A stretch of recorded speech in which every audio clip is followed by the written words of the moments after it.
All right, team, welcome back. Now that you've seen what linear regression does, let's take a step deeper and talk about how supervised learning actually operates behind the scenes. Think of this as opening the hood of the model to see what's going on inside. At its core, supervised learning is all about feeding a computer two things: inputs, things you know; outputs, the correct answers you want the system to learn. In our car price example, the input was mileage and the output was the actual sale price. A supervised learning algorithm takes the entire data set, every mileage and every price, and says, okay, let me study these examples, find a pattern, and turn this pattern into a function I can use for my future predictions. The result of this process is what we call a model, which we can think of as a function, usually written as f, the alphabet F. Once the model is trained, you give it a new mileage value, and it will hand you a predicted price, which we call y hat. So, y is the real price of the car, and the y hat the predicted price of the car, or the model's guess. The little hat is the machine learning symbol for, hey, this is just my estimate. So what does the model look like? When we choose linear regression, we are deciding ahead of time that we want the model to be a straight line.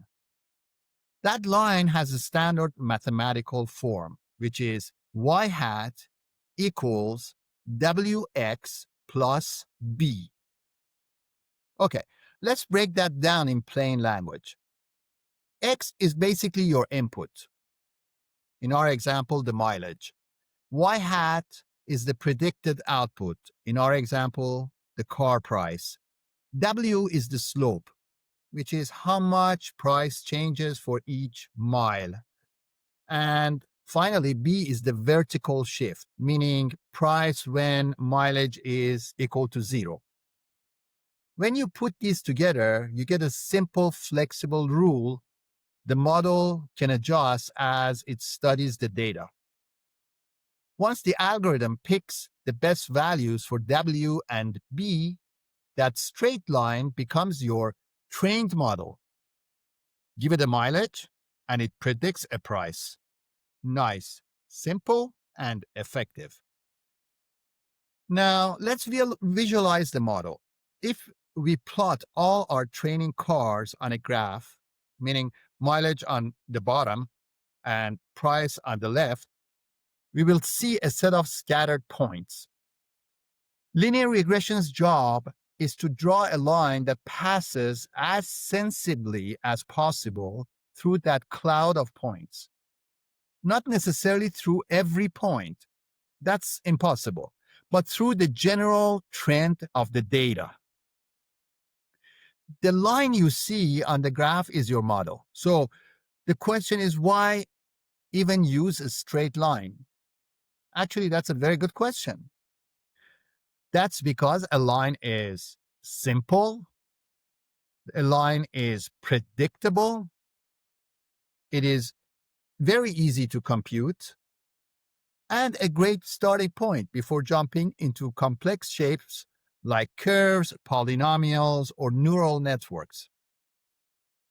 Once you master linear models, understanding more advanced models becomes much, much easier.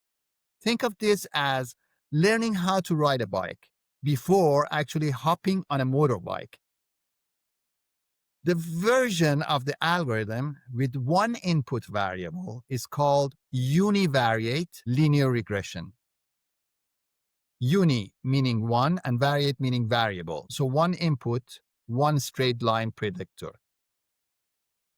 In future lessons, you will see multivariate regressions where the model uses several features at once, such as mileage and age and number of previous owners. But for now, one input is perfect for building intuition. To make linear regression actually work, meaning to choose the best W and B for our function f, we need a way to measure how good or bad a line is. And that is where something called the cost function comes in. The cost function is one of the most important ideas in machine learning, not just for regression, but for many of the world's most advanced AI systems. So in the next video, we will break that down step by step, and I'm sure it's simpler than you think. And once you get it, the whole learning process starts to make complete sense. See you there.